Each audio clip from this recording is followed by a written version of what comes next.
Join us, Alix and Colleen, self-proclaimed fake it till you make it experts, as we navigate the highs and lows of being a woman and how the pressure and overwhelm of trying to do it all often leads to feeling like an imposter in our own lives. Joining us on today's episode is Jennifer O'Neill. Jennifer chats with us about finding success as a woman within a male-dominated field, the importance of giving back, and why she decided to risk it all to chase a lifelong dream.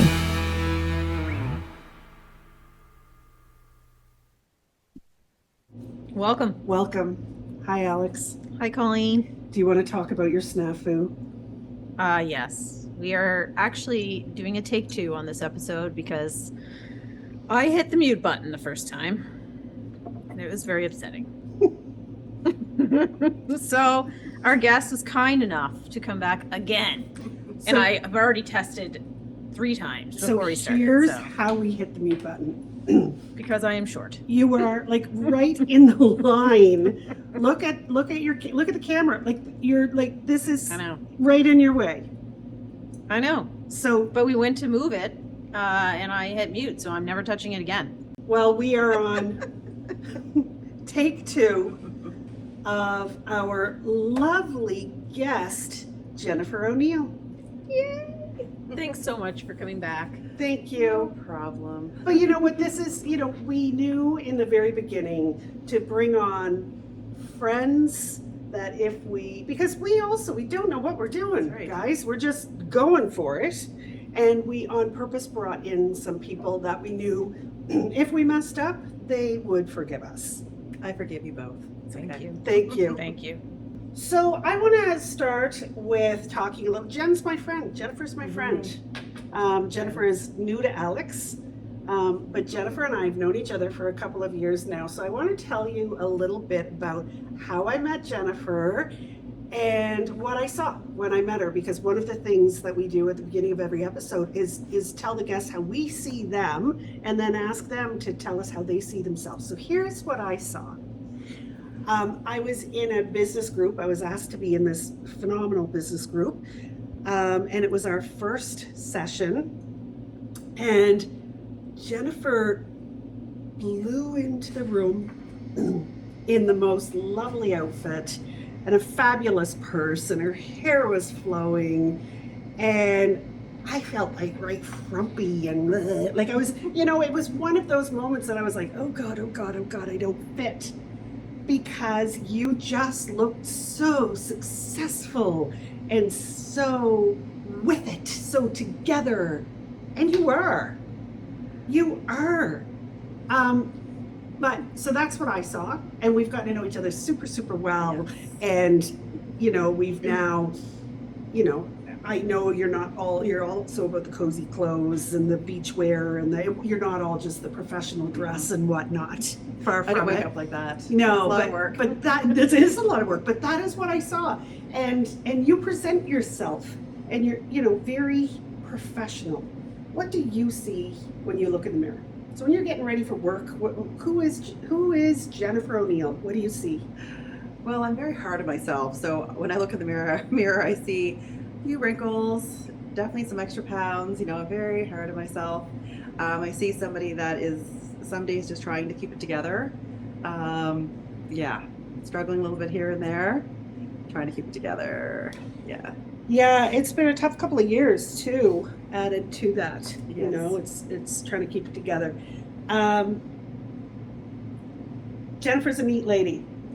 You have worked for many, many years in a male-dominated field. Yes. In a big position in a male-dominated field. Yes. So how does that fit with imposter syndrome? How does that work with who Jennifer is? How did you feel working as a woman in a management role in a male-dominated field? So when you're female in a male-dominated industry, you're always, I think as a woman, you put extra pressure on yourself to succeed, because I feel like, it's kind of like breaking those ceilings, paving the way for other females to move up the ranks. And a lot of people, in different roles I've had, don't want to see women succeed. And so I felt like I had to be better than the men. There's often more of a magnifying glass on women in professional roles as well, so that there's always more critical thinking about every decision you make. So feel like you're always being monitored. And I think I even had an added pressure because I was like a single parent for so many years. So I think, maybe some people assume that I would end up, not showing up for work and, not being able to reach deadlines and, travel as much as I was expected to travel because I was a single parent. And I think that motivated me even more. And also, I wanted to be a strong example for my daughter. I think as women, we put ourselves last. We even put we put our family first, to the job first. And if there's anything left over, some crumbs at the end, we might take them. But at the end of the day, we put our energy into everything that we do. Like, it hits so hard. When it hits hard, the company isn't going to suffer. They're not going to, the kids, we won't let suffer. But internally, you as a person, you're giving part of yourself away. You're losing part of yourself. You're losing your mental health. Oh yeah, that definitely suffers. There's no question. And again, you had these reminders once in a while where you feel like you're losing your mind. You're like, okay, rewind. What have I been doing this week? Why do I feel this way? It's like, well, I've, not been sleeping. I've not been eating right. I've been running around, saying yes to everything, trying to meet deadlines and ignoring all the noise of, Yeah. in the background. We went through the types of imposters with you. Yes. And you identified yourself as the superhuman. Yes. And this makes total sense for you. and we'll talk more about the superhuman things that Jennifer does as the episode goes on. But the superhuman measures competence based on how many roles they can both juggle and excel in. Falling short in any role as a manager, team member, parent, partner, friend, volunteer, all evoke shame because they feel they should have been able to handle it all perfectly and easily. Nailed it. That's it. I mean, you really and truly are a superhuman. So first of all, you've got these jobs, you've always held great jobs, but then your volunteer work is exemplary. So tell us about Shelter Movers. Basically, Shelter Movers is a nonprofit, volunteer-powered organization. It's national. It's been operating in Nova Scotia since 2019, and we provide moving and storage services free of charge to people fleeing violence and abuse. So important. Yes. So you volunteer, you move people out of their homes. You are Yes. legit putting couches on your back. Yes. So January 2020, I started as a mover and a truck driver because I have no problem driving larger vehicles, and I just started moving people. And then from there, I became a lead mover, which means you lead the moves. You work with the client. If there's police with us, we kind of make sure everything goes smoothly and troubleshoot if things come up. But yeah, we move people that need to be moved. And before Shelter Movers existed, this service didn't exist. So I know, like, there's many moves I've been on that I know that if our service didn't exist, this person wouldn't have left and they'd be in this position today. And if Shelter Movers didn't have people like you, the superhumans who want to do it all, they also wouldn't be moved out of their homes. They also wouldn't, No. it's huge that you're volunteering doing this. Yes. It's huge. So the volunteering led to different roles within Shelter Movers. So there was a part-time flexible position that came up in the spring of last year. And I thought, I'd really like to give back more.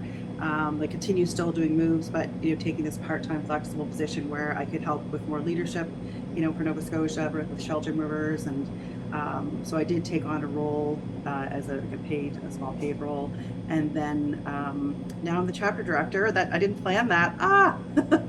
But our chapter director left in early September. The role we weren't able to find anybody to fill it, and I stepped up. The founder of Shelter Movers is very supportive of me stepping up, and I said, well, I do have more than a full-time,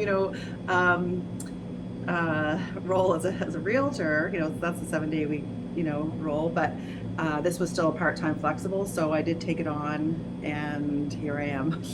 and speaking of realtor, I mean, this is the other thing. So you left last year, I guess, a little bit, you left the corporate world Yes. that you'd been in, Yes.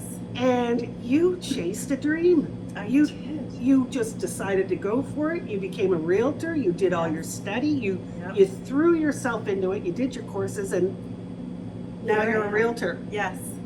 Yes. How, like, you were making good money. What made you just say, I'm stepping back. This is what I want to do, something totally different. Like, wow. Yeah. I held some, really great, or had some good roles, good paying jobs, but not so great work environments. I give so much to my job, and I just felt that I felt like I couldn't do that to myself anymore. I had to take a chance on myself. So I stepped back and took the course, the real estate course. I've always been interested in real estate. I do have some properties myself. I've been a landlord since my late 20s, had income properties, and done renovations and bought and sold and all that. And I've always had a love for it. And I just thought that I'm going to do this. I know I can do it. I know I can support myself doing this, and I did it. How does it feel? Feels amazing. Yeah, it feels great. It's a lot of work. It's so rewarding. Like, I've already, sold several houses now. Working with different clients right now. It's so exciting, and every client's different. And I definitely have this thing where I like to, serve people. I like to support people and share my knowledge. And I feel like anyone who I've worked with as a realtor probably gets that feeling. It's not a transaction for me. It's a whole thing. One of the ways to combat imposter syndrome is to actually listen to how awesome the people in your life think you are. If you're looking for the perfect gift for a loved one, where you can tell them all of the things that make them special, visit my Drawbridge Creative Etsy shop and purchase a Things We Love About You custom poster. With several styles to choose from, it's a fabulous gift for any milestone birthday, anniversary, retirement, or just because. It must feel really good to go after that lifelong dream after all this time. Yeah. It does, and our brokerage has some phenomenal women, Nice. and men. It's just a great culture, and I haven't been in a culture like that in a very long time, where women support women, other women genuinely support you, authentically support you, and want you to, be successful, even though we're all kind of independent business owners essentially. There's definitely a camaraderie there that I can sense. How does imposter syndrome show up with this new role of yours? Well, sometimes I'm sitting there in this gorgeous office downtown, and I'm like, am I really sitting here? What the hell am I doing here? Like, how did this happen? It feels like it happened all so fast. Like, once I made the decision to do it, I took the course. I spent 2 weeks studying in between the course and the exam, which most people take longer than that. And then it just snowballed. And then, then here I am, all of a sudden selling somebody a home. And then now I've got, several closings coming up in the next few months, and I'm doing it. And I still can't believe it. I can't believe it. I can't believe it. Yeah, you got to be shaking your head. Yes. So I do know, you are this superhuman. You truly are. But you also have found some ways to relax and unwind. And so let's talk about some of that. What do you do to push through some of the superhuman imposter type stuff to try and balance things a bit? What do you do?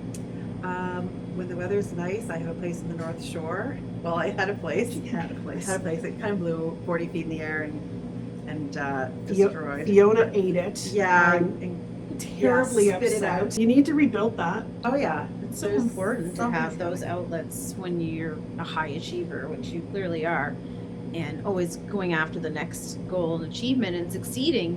It's so nice to have those places where you can kind of mellow out a little bit and let things balance. So you love the beach. You love going for a walk on the beach. What else? What do you've got a teenage daughter on Yes. top of everything else. Yes, she's 18. She's a great kid. She doesn't spend a whole lot of time with me right now, but no, she's great. She's finishing grade 12 this year, which is exciting. And you volunteer at her school. Yes. Come on. I'm the lunch lady. Yeah, a Sacred Heart. Yeah, Amazing. yeah. Isn't that great? It's a lot. It's a lot. So, what pushed you to leave corporate life and chase your dream finally? I would say it's hard to change a culture in a company. It really, really is. Like, I feel like companies should be fined for being so toxic. Like, you get fined for like dumping sludge in a lake. Well, you should be charged as a, there's a lot of damage that companies do to their employees if they let these toxic situations go on. It takes its toll on people. I love that analogy. It's so interesting because it really is like dumping toxic sludge into people's minds. Yes. Yeah. Yes. It took you a little while to get out of that toxicity in that toxic environment. So Yeah. So how do we teach young people, how do we mentor young women to not get stuck in that imposter, That people pleasing That kind of people- loop. that loop of people pleasing? That's a good way to put it, Alex. Yeah. Mm. How do we teach them not to do what we've done? I feel like you really have to do your research. You really have to do your research because starting out, in your first real job, it's hard to, go in and then leave 2 months later. So I feel like, that first real job it's great to have an opportunity, but you have to make sure it's the right fit for you as well. So I feel like the next generations are going to be more conscious of that, but also I think companies need to start changing. Yes. Yeah. And stop tolerating, this behavior from certain managers or even owners. Like I've seen some pretty awful things and seen people really, really get sick at work. Yeah. I think there was, or has been for a long time, this thought that corporate life had to be cutthroat and hustle focused, and there was certain expectations that you had to live up to at the expense of your own mental health, and that was sort of your problem to have to deal with, especially as women. And I do think you're right that younger women coming through now or coming up through the ranks have better boundaries, Yes. but also have better supports because there's more knowledge from the corporation side on the actual real consequences of treating people that way consistently. Yeah. And I think that, right now it's hard to find good people. So I think companies that are maybe experiencing high turnover, they have to look at themselves. The numbers don't lie. And if you've got high turnover, then, you're probably doing something wrong. When do you think imposter syndrome first showed up for you? How long do you think I've always had it. Yeah. Yeah, I think I've always had it. And especially where I've, kind of evolved and climbed the ranks in different industries and, different positions, every time you kind of take a jump, you're just like, okay, here I am. All right. And you just have to kind of get used to that position and that, authority or whatever you want to call it, that level of responsibility. And, some days you're doubting yourself, like, what am I doing here? I can actually make these decisions. I can, I've got a team of people that I'm supporting and they're looking to me. I'm thinking, like, some days I'm like, I don't know what the hell. Like, what? Yeah. Look at somebody else. Yeah. Yeah. Yeah. Just back to that fake it till you make it. Yeah. Yeah. You'll make it. I think that's true every time you advance in a career move, that you're always sort of feeling like you get there first and then it catches up with you after. Yes, it does eventually catch up to you. Yeah. Yeah. Oh my goodness, that's funny. Are you looking to up your social media game? Social media can be intimidating and overwhelming, but it doesn't have to be. At Everyday I'm Branding, we truly believe that every day is an opportunity to showcase your brand through authentic and aligned social media strategy and content. Whether you're looking for done-for-you social management or monthly strategy sessions, the team at Everyday I'm Branding can help you reach your ideal audience in a way that feels aligned and drives conversion. If you'd like to have the Imposter Sisters come into your business and help you and your team get comfortable creating social media content, ask us about our new Keen to Screen program, a value-packed social media training for anyone that is looking to up their social media presence either as a solopreneur or to empower their team to be impactful brand ambassadors. now that you're a realtor, Yes. and you know, really, that's your own business. So you have to start really pushing yourself on social media and whatnot. How does that feel with imposter syndrome? Like, how you doing with all of that? At the beginning, it felt really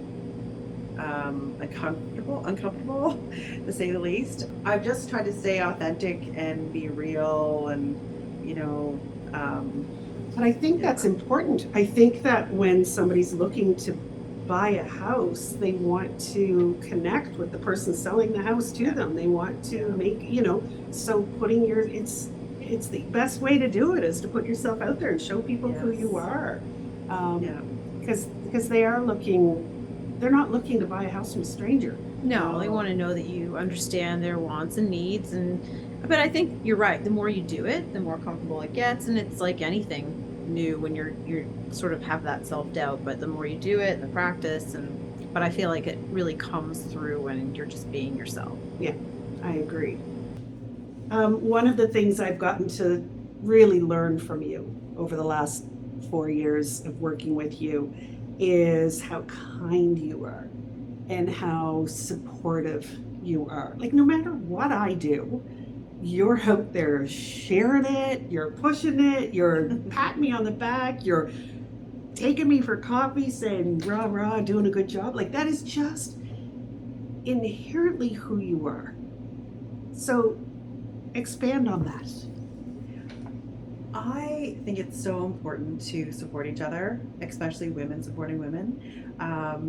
We're very fortunate to be part of this group, Colleen Momentum Shift, where that's a perfect example of 8 women coming together and supporting each other and rooting for each other, cheering each other on, and that's made a difference in my life. I think all of us, it's kind of changed maybe the paths of our lives, and I want to share that experience with other people. I want to support women where I can, because it could change their life. Sometimes you just need that one extra push, or that one extra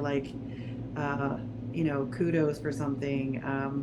There's so much negativity around us that we have to be the light sometimes, and I try to be the light and make a difference. I think that's huge. I think it would be, if more people thought that way, I think we'd be living in a completely different society. Honestly, especially when it comes to imposter syndrome, having somebody else give you a different perspective on something that you're doing or how you're working or even your outputs is huge, and being able to overcome that, or at least to maybe understand that your thoughts could be skewed, and maybe what you're feeling and what you're thinking you're projecting is not accurate. So it's so nice to have those inputs from other people that can kind of give you a little bit more perspective on what's actually happening rather than what you're projecting. We've talked about before, those pats on the back, those attaboys are really important. You were not getting that in a male-dominated business. No. You're not getting the attaboys. No. The boys are getting the attaboys. They're patting themselves on the back. Yeah, that's a really interesting point, because I think the difference between female leadership or even female community and male leadership and male community is so completely different, just in terms of the way that they communicate. And there isn't that positive reinforcement that is so important to most women, I think. Yeah. And having that community and feeling like you're part of that community. Yeah. No, it's so important. And sometimes when we try to express ourselves, one of the things that women so often do is cry. Yeah. We're not even sad. We're not upset. We're not sad. But Release. It's a release of trying to get your words out and trying to communicate, and it does not always come across well. No. No. Oh, goodness. No. Yeah, and I think sometimes it's passion too. Like in another episode that we had where we talked about swearing comes across as passion. I also think emotion is passion. It's just manufactured in a different way. Yes. In the corporate world, when I've cried, I've called them angry tears, because when I get very upset and angry, I can cry, which I hated when I did that. Me too. But I think it's because you put everything into it. Like I don't separate my personal self from my business self. It's all one package. So, yeah, I've cried some angry tears at work before. Angry Me too. tears. In the I've cried bathroom? I've cried angry tears. I've been mad at myself. I run my own business and I'm at home having angry tears because I'm ticked off at myself. Oh. Yeah, you're incredibly kind. And I think you talked to me earlier about we talked about the ripple effect. Talk to me about your ripple effect idea. So, if we all just did one nice thing a day, I feel like that could make a huge difference in our world overall. Like, maybe it's just smiling at someone, saying thank you, looking people in the eye and saying thank you. Someone drops something in a store and you pick it up for them. Like, just showing just small acts of kindness can start that ripple into something larger. Maybe you could change the course of that person's day. Maybe they were having a really, really bad day, feeling alone, and and then you smiled at them and said hello or good morning. Like, you can change people's lives with just small, simple acts of kindness. So I feel like we all have to do our part to start that ripple, like that one little ripple that can lead into something else. I love that. I know we've all had that experience where you're having an absolute shit day and someone does something seemingly insignificant, but it means so much to you and it can completely shift your mindset for the day, which is amazing. I love that. Yeah. Even at Mellow Mug, we're sitting here at Mellow Mug, like, I've come in here not feeling so great, just came here by myself, and the people that work here are wonderful, and they're like, hi, how are you? I haven't seen you here in a bit. I'm like, oh my gosh, they remember me. Oh, they so true. miss me, maybe. It is true. They're very quick in here to say, did you get a new haircut? Or, I love that outfit on you. Or Yes. there's always something kind being said in here. Yes. Yeah, it's so true. Yeah. Yes. And it The feels culture good. here is kindness. I mean, it comes from probably from the owner, and Yeah. and if they had a different owner here, it could feel completely different. Yeah. Yeah. Yeah, culture is so important. And I you see the people in here, they're enjoying their jobs. They're Yes. smiling. They're having, so, it really does, that toxic swamp, like you talked about, you should get fined for the toxicity. You don't see it in here, but it's so important to. It's an interesting point, though, to think about the ties between culture and imposter syndrome, because I guarantee if you did any kind of study on a toxic culture in an organization, the level of people who felt like they weren't equipped to be doing what they are doing, it would be pretty high. I bet the Definitely. correlation. And there's a lot of businesses that could probably learn a thing or two by incorporating a more positive culture in terms of the output that they would see from their teams, particularly if they have a lot of high achieving women. For me, I need a lot of positive reinforcement. Like, I need to be told a lot that I'm doing a good job, because if not, as soon as I'm not being told that I'm doing a good job, I'm convinced that I'm getting fired. That's it. So in previous positions where if that had kind of been built in to where, you had regular meetings where someone could kind of really give you some guidance on where you're succeeding and where you're not, then I probably would have had a much longer run and probably would have been a lot more productive in that role. Oh, I would think the output would be better. Yeah. But we are breaking that mold because now you've moved on, you're like chasing your dream. Yes. How happy are you? So much happier. Like, what's your confidence level like? It's coming back. I feel like I was beat up pretty bad over the last several years, where I feel like I've just been, not in a great place, not in great environments with not great people. I've made great friends in these different places that I've worked, but they were not great places. Not good people to work for. I think it's so important to find ways to overcome those barriers, like you're doing, like we're doing. Like, I think a lot of women are kind of taking that control back. But you're right, it takes a long time to get out from those feelings that build up when you're in an environment like that. And that's why I think it's so important to have these chats and to talk about ways to overcome those situations. So I want to go back to shelter movers for a minute, because this, you've always worked in corporation. This would be your first time working nonprofit. Yes. Like, where's the imposter syndrome there? Like, how does that work? How does that work? That is so different. I'm so fortunate that I'm doing, I'm a realtor, but I do work with shelter movers, two, organizations that, two roles that I'm very passionate about. But in the nonprofit world, I'm not from nonprofit. And I am having meetings with, executive directors of nonprofits. And, the other day I was having, a very high level meeting with someone in the nonprofit government sort of sector about some projects we're working on. And I'm like, who am I to be at this meeting? But I knew what I was talking about. And, I'm making a difference.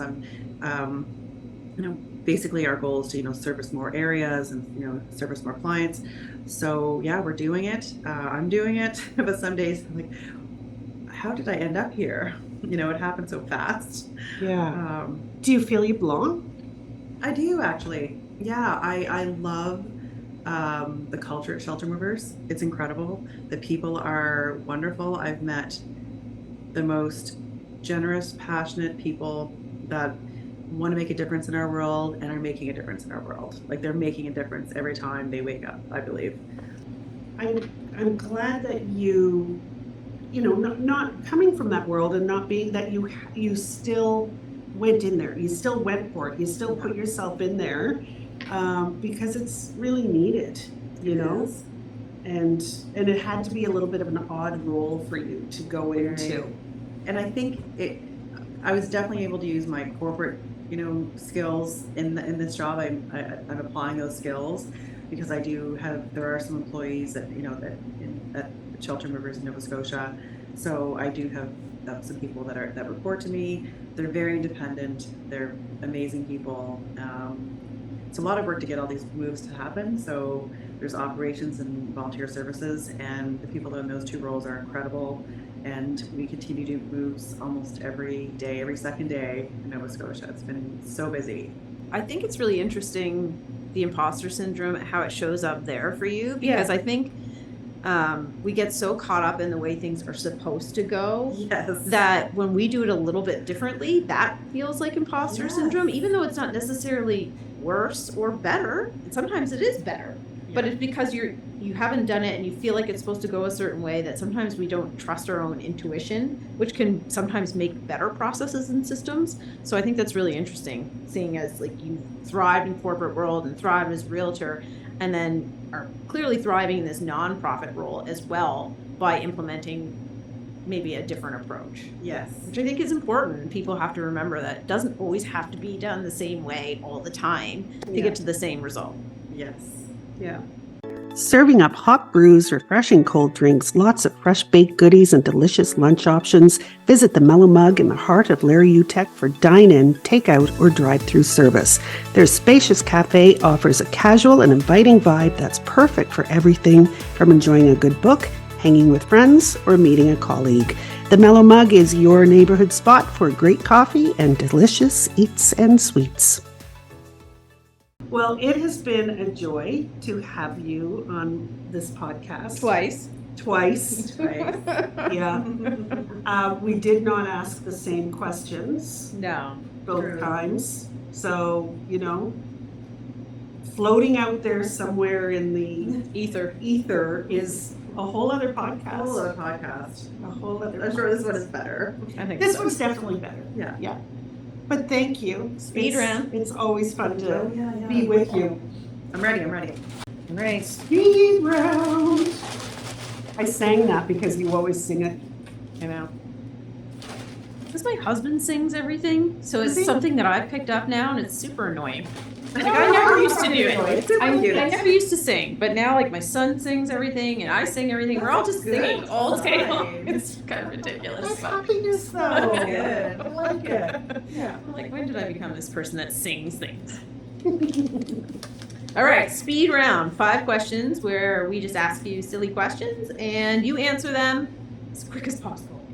Do you own your own Netflix account? Yes. Is your bed made right now? Yes. What was your favorite subject in school? Drama. Salty or sweet? Sweet. What is a 4-letter word that starts with B? With B? Yeah, B. Well, there's a blank here, so I just picked baby. B. There we Baby, go. baby. That one put me on the spot too.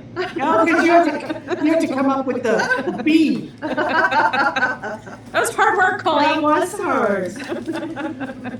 Thank you. Thank you. Thank for doing you this. So much. Thank you for being my friend and for being a big support and for being a support to women and just thank you For being my new out friend. there and Alix's new friend and causing ripples. Yes. Yes. Cause the ripples. Yeah. Do the ripple. Well, that's it for another episode of Imposter I Sisters. thought we were saying our catchphrase. Sorry.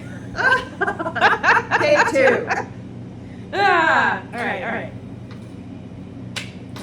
Well, that's it for another episode of Imposter Sisters. And we will See you next Tuesday.